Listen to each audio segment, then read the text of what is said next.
Hello दोस्तों, नमस्कार। स्वागत है आपका हमारे यूट्यूब चैनल हिंदी पाठशाला में। दोस्तों, हमारे चैनल का मूल उद्देश्य है यूजीसी नेट, पीजीटी आदि अनेक प्रतियोगिता परीक्षाओं तथा विभिन्न विश्वविद्यालयों के पाठ्यक्रम में शामिल अनेक हिंदी विधाओं का हम अध्ययन कर रहे हैं कविता की नई तारीख कहानी, जिसके रचनाकार हैं काशीनाथ सिंह। आज हम इसका तीसरा भाग अध्ययन करेंगे। सुनिए, पहले मेरी बात तो पूरी हो लेने दीजिए। मैं निवेदन करूं कि इन बातों को आप सिर्फ अपने संदर्भ में मत सोचिए। मैं एक बड़ी बात कह रहा हूं, मुमकिन है आपको घटिया लगे। आप बाहर के आदमी हैं। बाहर से मेरा मतलब उतने निकट नहीं है जितने दूसरे हैं।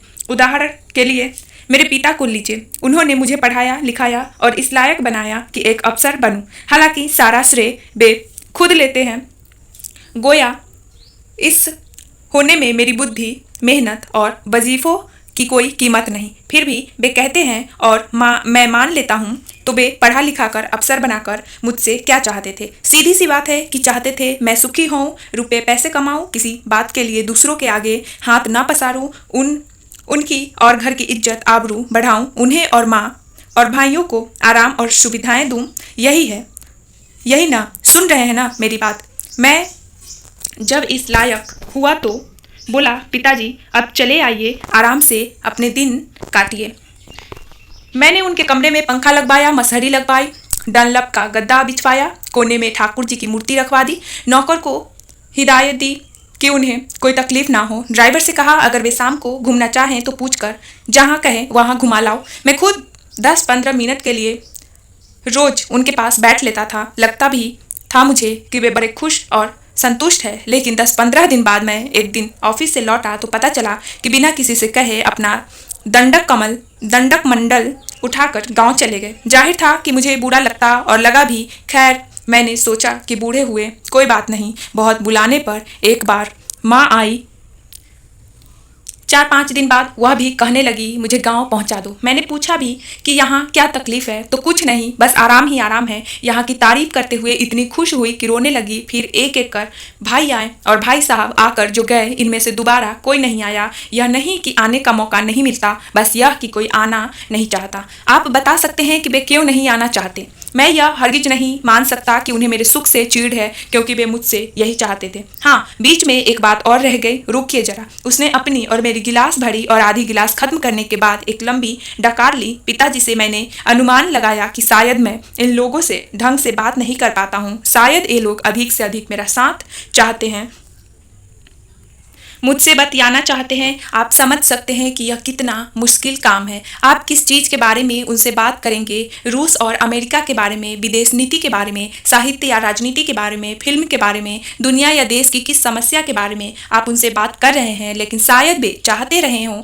क्यों? क्योंकि मेरे यहाँ आधे घंटे या 45 मिनट के लिए कोई आता था तो मैं उससे हंस हंस कर मस्ती से बात करता था। मगर भाई साहब आधे घंटे के लिए तो यहाँ हंस सकते हैं, लेकिन 24 घंटे, और वह भी उनके साथ जो आपसे छोटे या बड़े हों। खैर, यह भी चले। मैं अपने में आदत डाली, लेकिन कोई नतीजा नहीं। अब यही देखिए, आपसे तो मैं खूब बातें करता रहा हूँ, और वह भी हर टॉपिक पर, मगर आप चले जाएंगे और फिर दोबारा आने का नाम न लेंगे। ऐसा क्यों है? आप समझाइए मुझे। मैं अपने दिल से, देखिए यहाँ से कहता हूँ कि इस चीज़ को समझना चाहता हूँ। बस आप बोलेंगे और मैं सुनूंगा। तुम समझना नहीं चाहते हो, समझाया भी जाए तो नहीं समझ सकते। क्या बात करते हैं भाई साहब! वाह रे वाह!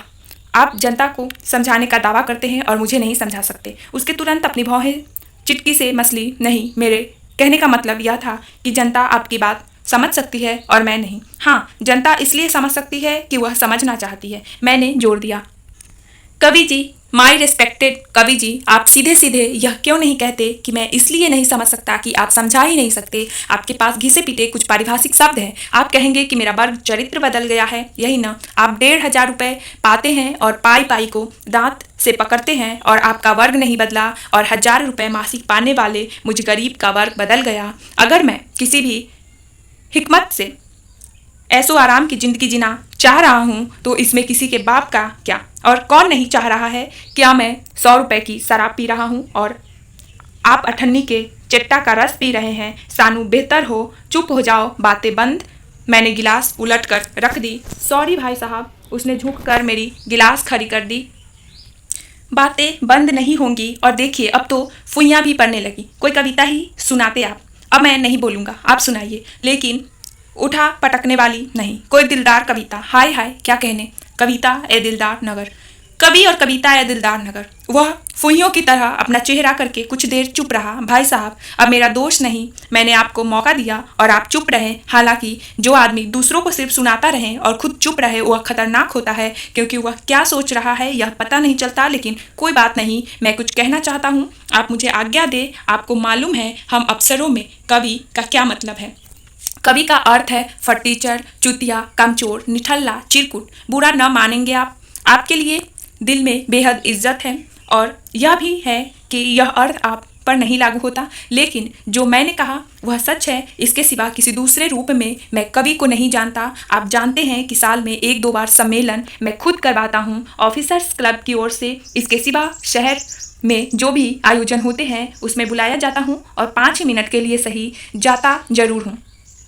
मैं सुनाता हूँ उन्हें, वे कहते रहते हैं तोड़ दो, फोड़ दो, उलट दो, आग लगा दो, जला दो, आसमान को नोचो, डालो, धरती को फोड़ डालो। हमारे क्लब में वे अच्छे से अच्छा खाना खाते हैं, बढ़िया से बढ़िया शराब पीते हैं, लेकिन काफ़ी नाराज़ दिखाई पड़ते हैं इस दुनिया से, इस व्यवस्था से। हम पर उनकी बातों का असर तो नहीं पड़ता, लेकिन मज़ा ज़रूर आता है।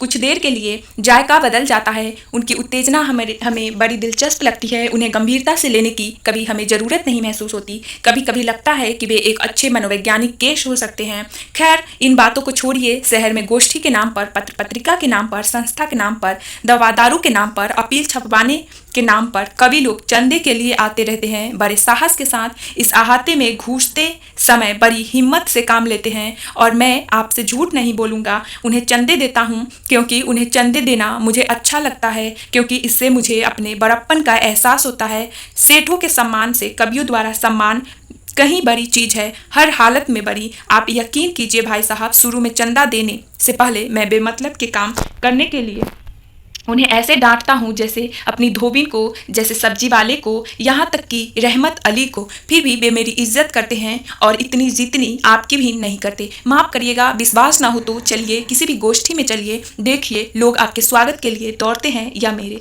मैंने अपनी गिलास उठाई और उठाते समय मुझे ऐसा लगा जैसे गिलास मेरे हाथ से छूटकर गिर जाएगी। संभालते संभालते आधी गिलास बियर मेरे घुटने पर गिर गई। मैं शर्म से मुस्कुराया और गिलास मेज पर रख दी। रुकिए रुकिए भाई साहब, उठाइए गिलास, उसे हाथ में लीजिए, उसने कहते कहते जबरदस्ती गिलास मेरे हाथ में पकड़ा दी। हाँ, गिलास कैसे टूटती है मालूम है आपको। उसने बड़े रौब से मुझे देखा ऐसे और उसने बियर से भरी अपनी गिलास दूर फर्श पर पटक दी। शीशे के टुकड़े उछले और घिसटते हुए फैल गए। अब बताइए आप, गिलास कैसे टूटती है? आपके हाथ में है वह?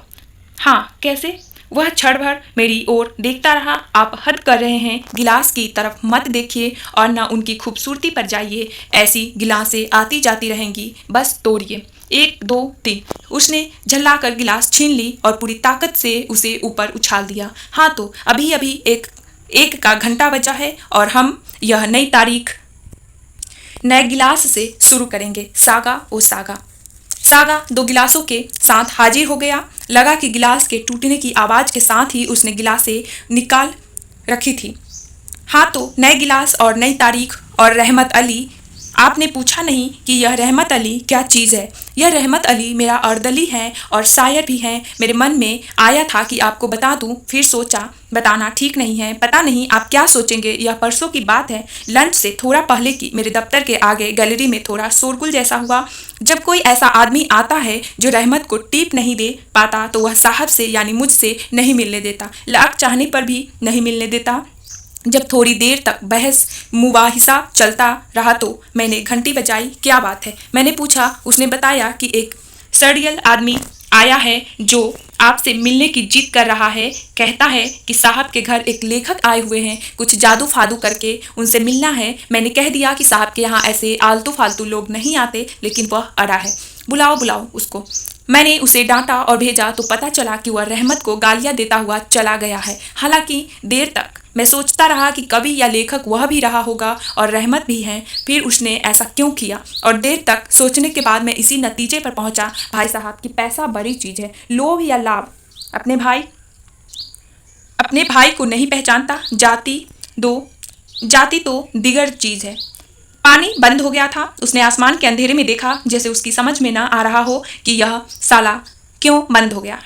खैर छोड़िए, तो भाई साहब, रहमत अली शायर है और मेरा अर्दली है। फिर क्या तर्कशास्त्र का सहारा लेते हुए मैं यह नतीजा नहीं निकाल सकता कि जो भी शायर या कवि मेरा अर्दली है। मैंने जब अपना सिर उठाया तो उसे अपनी ओर घूरते हुए पाया। वह झुका और सीधे मेरी आंखों में झांक रहा था। क्या कहा आपने? थोड़े इंतजार के बाद वह मुस्कुरा कर बोला, जी हाँ, कुछ कहा आपने? नहीं तो कुछ भी नहीं। मैं चौंक सा गया, सिर को झटका देकर गर्दन सीधी की। आपको वहम हो गया है रामलाल मॉनिटर, यही कहा आपने, क्या नहीं कहा था?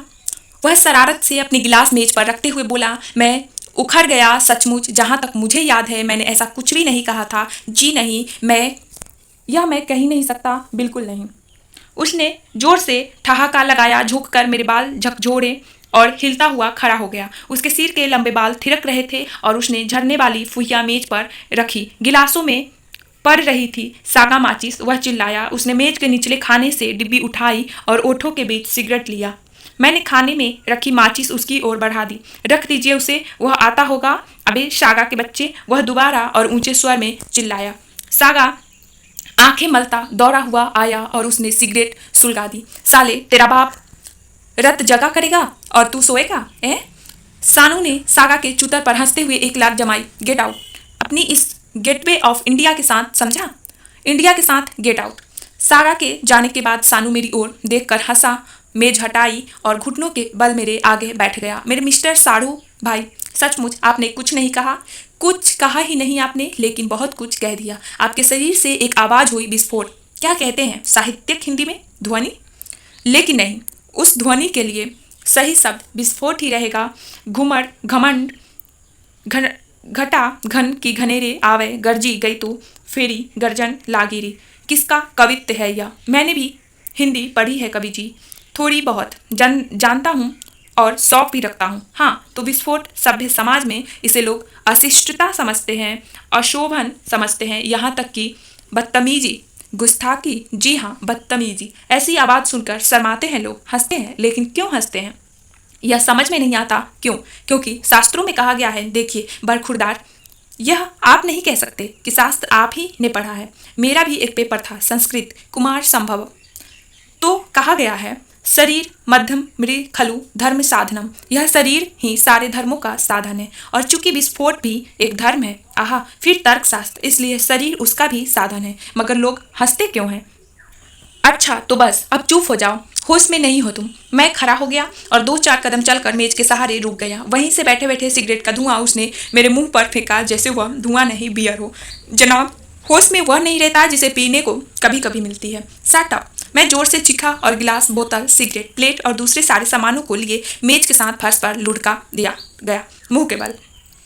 हवा चल रही थी, फुहारे पड़ रही थी और पत्तियां ऐसे बज रही थीं जैसे कोई सितार छेड़े चला जा रहा हो। इसी बीच कहीं पास में जोरदार धमाका हो गया। मेरी तंद्रा टूटी तो पास के कुछ जनानी आवाजें आती सुन पड़ी। मैं शायद सो नहीं सका था, लेकिन जगा हुआ भी नहीं था। मेरे कपड़े सूखे हुए थे और टटोलकर मैंने जान लिया था कि मैं अपने कमरे में हूँ। ऊपर मध्यम स्वर में बजता हुआ पंखा चल रहा था। चोट पड़ी मामूली है, मेरा ख्याल है दाग नहीं पड़ेगा। यह रेखा की आवाज़ थी। दूसरी ओर से कोई टिप्पणी नहीं, और अगर पड़ भी जाए तो लड़की थोड़े हैं कि शादी करने में झमेला होगा, रेखा ने कहा और हंसने लगी। मुझे लग गया कि मेरे शरीर में कहीं चोट आई है, लेकिन पूरे बदन में होने वाले मीठे मीठे दर्द ने असल जगह का पता नहीं चलने दिया। मैंने अपने चेहरे को जब गद्दे में धंसाया तो थोड़ी में टीस मालूम हुई। लगा कि वहाँ रुई भी है जिसे एक दूसरे को काटती हुई पट्टियाँ से चिपका दिया गया है। मेरी साली रेखा, मी लॉर्ड, यही ठोड़ी है जो तुम्हें बहुत अच्छी लगती थी और जिसे तुमने जाने कितनी बार चुमा है। अब हंस रही हो तो हंस लो, लेकिन मैं तुम्हें अच्छी तरह जानता हूँ और यह भी जानता हूँ कि तुम्हारे नाइट गाउन और मैक्सी और अंग्रेजी और पैंटीज और तमाम आबकाब के बावजूद मेरी पत्नी तुमसे खूबसूरत और स्वस्थ है। दीदी, तुम्हें याद है ना, जब हम कॉलेज में पढ़ते थे, एक कवि और लेखक की साली होने का मुझ में कितना अधिक केस था। उफ, मैंने कॉलेज की सारी लड़कियों से, यहाँ तक कि मैडम लोगों तक से ढिंढोरा पीट कर कहा था कि ये मेरे जीजा हैं, जिन पर तुम सब लोग जान छिड़कती हो, जिनके सपने देखती हो, वो किसी दूसरे के नहीं, मेरे अपने खास जीजा हैं। याद है ना तुम्हें, मैं पागल रहा करती थी। जरा सोचो तो, कवियों, लेखकों, विद्वानों के बारे में कितने ऊंचे ख्यालात थे हमारे। और जीजा हैं कि इन्होंने कै कर करके जो कालीन खराब की सो अलग, मेज के शीशे तोड़े सो अलग, गिलासों, तस्करियों और बोतलों की तो बात ही छोड़ो। लेकिन दीदी, अफसोस इन सब चीज़ों के बर्बाद होने का नहीं है, अफसोस तो इनके घुटने और टोढ़ी के फूटने का है। मैं तुम्हारी तकलीफ समझ रही हूँ, धीरे से पत्नी बोली, लेकिन इससे भी कहीं ज़्यादा तकलीफ तब होती है जब मैं तुम्हारे बारे में सोचती हूँ। कभी कभी तो आंखों से आंसू निकल आते हैं। मैं जानती हूँ कि तुम भावुक हो, शुरू से ही इंट्रोवर्ट भी रही हो, अपनी पीड़ा किसी के आगे खोल कर रखना तुम्हारी आदत नहीं है, लेकिन जो है उसे कभी छिपाया जा सकता है। अपनी शकल तो देखो, मुझसे केवल 5 साल बड़ी हो, लेकिन आईने में देखो तो खुद को, बाल सफ़ेद होने लगे हैं, चेहरा जाने कैसा हो रहा है, न ढंग के कपड़े, न लत्ते, न खाना नहीं, वहाँ मेज पर नहीं, इधर लाओ और वह दीदी को दे दो। कोमल या कोई चाय लेकर आया था, पीछे चिड़िया चहचहाने लगी थी। मुझे लगा शायद भोर हो रही है, जीजा को जगाएं, रेखा ने पूछा। वह भी चाय पी ले, थोड़ा हल्के हो जाएंगे। पत्नी बोली, नहीं, तो मैं कह रही थी कि एक और शादी के पहले के तुम्हारे सपने और दूसरी ओर यह हाल। भला इन्होंने तुम्हारे लिए कोई नौकर या नौकरानी तो रख ली होती, न इतना काम करना पड़ता, न यह हाल होता। एक और काम कर सकते थे, इन्होंने तुम्हें बीए के आगे पढ़ाया होता और कोई नौकरी ही दिला दी होती, ज़्यादा नहीं तो 300-400 रुपये महीने में कम नहीं होते। अब मेरा ही देखो, मुझे नौकरी या काम की कोई ज़रूरत नहीं थी, लेकिन सानू के कहने पर वकालत पास किया और अब हाई कोर्ट से ज़्यादा नहीं तो 4000 मिल जाते हैं प्रति मास। और कहीं हमारे सीनियर ओझा बाबू इस सरकार में कानून मंत्री हो गए तो जज होना मेरा निश्चित है। चाय ठंडी हो रही है, उसे पियो तो। मेरी चिंता मत करो, कहे जाओ। चिंता क्यों ना करूँ भला? अब यही देखो, ये बच्चे इसी उम्र में जो बनना होता है बन जाते हैं, लेकिन कोई ध्यान नहीं दे रहा है। पालिका के स्कूल में पढ़कर उजड़ और गंवार हो गए हैं, गंदी गंदी गालियाँ बकते हैं, न किसी का डर न लिहाज। और वे मेरे हैं कि सानू उन्हें अगले साल देहरादून से सैनिक स्कूल में भर्ती करवा रहे हैं। वे तो इसी साल उन्हें हॉस्टल में डालने जा रहे थे, लेकिन मेरे बहुत कहने पर किसी तरह राजी हुए।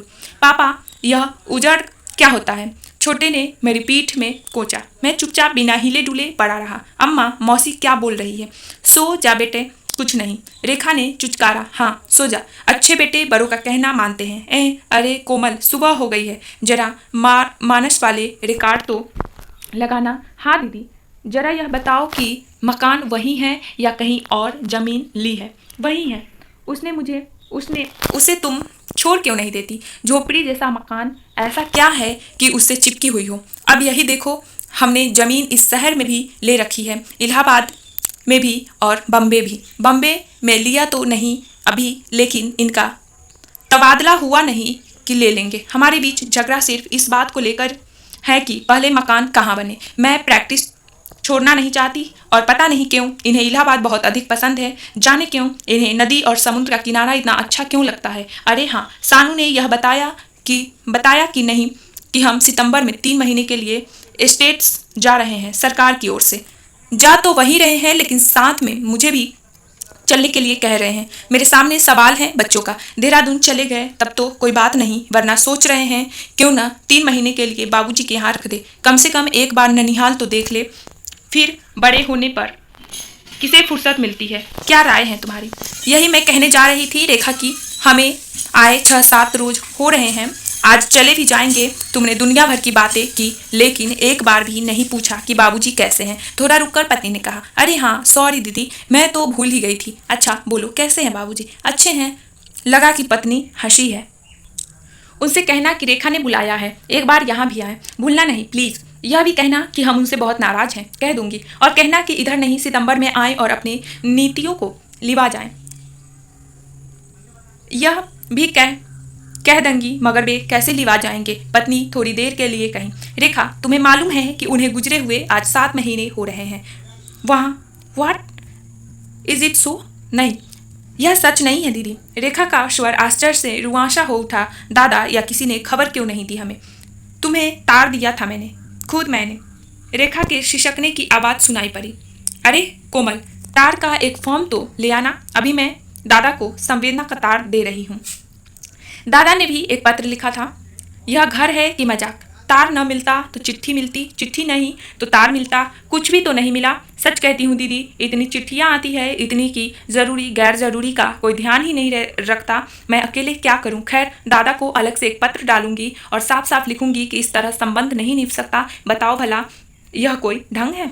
दादा 5 महीने से जेल में हैं। इमरजेंसी के विरुद्ध में उन्होंने प्रदर्शन किया था। यह सब क्या हो रहा है, मेरी तो कुछ समझ में नहीं आता। क्या ज़रूरत थी प्रदर्शन करने की, बड़े नेता बनने चले हैं। कोमल, देख साहब जग गए या नहीं पता नहीं, उन्हें यह सब मालूम भी है कि नहीं। अम्मा, यह छोटे की आवाज़ थी, पापा की दाढ़ी में क्या हुआ है, जाकर उन्हीं से पूछो। पत्नी ने ठेल कर परे किया। Good morning mom. Good morning मौसी जी। अरे मौसी जी की दाढ़ी। दीपू और स्वीटी कमरे में आए और हंसने लगे। अरे मम्मी, मौसी जी की दाढ़ी में मौसा जी की दाढ़ी में तो फूल खिल रहा है। स्वीटी ने जैसे ही कहा, रेखा ठहाका मारकर हंस पड़ी। What a piece of poem, wonderful. कवि जी, यह जुमला सुनने के बाद आपको उछल कर बैठ जाना चाहिए था। अरे ओ जीजा जी, लेकिन मैं न तो उछल कर बैठा, न रोया, न हंसा। उस वक्त मन ही मन मैं अपनी मृत्यु के घोषणा पत्र का पहला पैराग्राफ तैयार कर रहा था।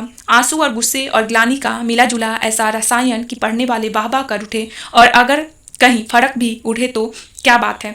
इसको क्या कहेंगे, इसको कहेंगे आम के आम गुठलियों के दाम। हाँ, मुहावरे में यही कहेंगे। मुहावरा याद आते ही मुझे लगा कि बनारस में इस समय लंगड़े का भाव 2.5-3 रुपए किलो पर आ गया होगा। खैर, पहले पैराग्राफ दुरुस्त कर लेना जरूरी है। ए मेरी माँ, प्राणों से प्यारी माँ, मैं तुम्हारी उन संतानों में से हूँ जो भर पेट तुझे प्यार करना चाहते हैं, तेरा प्यार पाना चाहते हैं, लेकिन तू हरजाई है। तू कभी सेठों की छाती से जा लगी, कभी नेताओं की जंघाओं से जा चिपकी, कभी अफसरों के तलबे से खेलने लगी, और मैं छोटी छोटी लालचों और उम्मीदों, तिरस्कारों और खुशामदों हैं और हियों से बना यह मैं अपने होने को बेहतर और आरामदेह बनाने के लिए, लोगों के बीच इज्जत पाने के लिए, यह जानते हुए कि इज्जत कम से कम काम और अधिक आराम का नाम है, अपने और अपने रिश्तों को खुश रखने के लिए सहीदाना जिम्मेदारियों के साथ 30 सालों से लावा की तरह धधकता रहा हूँ। और लगा कि कुछ बड़ा हो रहा है, उसे कुछ छोटा होना चाहिए, लेकिन इस ख्याल के साथ कि मुझे हंसी आ गई। साले चुतिया नहीं तो जरा सी थोड़ी में चोट लगी और मृत्यु का घोषणा पत्र और वसीयतनामा लिखने लगे, और वह भी झूठ, सरासर झूठ। मैंने करवट बदली, गोया करवट बदलने से विचार भी बदल जाएंगे, और वह भारीपन जो मेरे शरीर और मन पर छाया है दूर हो जाएगा, और मैं सारी चीज़ों को दूसरे ढंग से सोचने लगूंगा। और सचमुच यही होने लगा। मेरे मन में ख्याल आया कि जब मैं उठूंगा और सानू सामने आ पड़ेगा तो कैसे क्या होगा। वह अपने नाइट गाउन में मुस्कुराता हुआ हॉल में आएगा और माथे पर गिरे बालों को झटक कर ऊपर करते हुए बोलेगा, हाय बरखुरदार, you great son of great Indian soil. रात कैसी नींद आई, कैसे क्या होगा।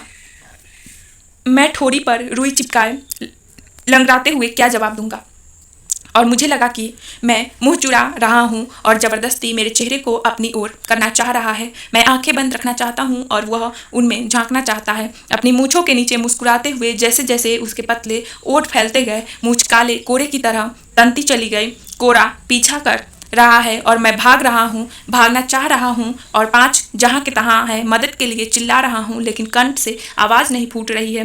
रेखा, पत्नी बड़े ठंडे स्वर में बोल रही है, मेरी छोटी बहन, यह आदमी मेरा पति, मेरे 5 बच्चों का बाप, जो घायल भेड़िए की तरह तुम्हारे डनलप के गद्दे पर बेतरतीब पसरा हुआ है, जिसे थोड़ी देर पहले तुमने काफ़ी खरी खोटी सुनाई, जिस पर किसी जमाने में तुम मरती थी। नहीं, मुझे कह लेने दो, मुझे सब मालूम है और तुम बहुत कुछ कह चुकी हो, और जिस पर आज मरने वालों की कमी नहीं है। यह आदमी, मुझे अचरज है कि रात भर इस सारी रात अपमान सहता हुआ कैसे चुप रहा। जिस आदमी ने सब कुछ बर्दाश्त किया है लेकिन अपमान नहीं, यह क्यों चुप रह गया। मुझे आश्चर्य है, आज तक किसी से नहीं कहा मैंने, लेकिन तुमसे कह रही हूँ कि शादी के बाद जब मैं इसके घर गई तो पहली ही शाम मैं अपने बच्चों की कसम खाकर कहती हूँ कि पहली शाम इसने मुझसे 20 रुपये मांगे थे, 20 रुपये, और वह भी उधार। दोस्तों की जिद पर उन्हें सिनेमा दिखाने के लिए मेरे मुंह से निकला, अगर इतने ही कंगाल थे तो मुझे क्यों ले आए।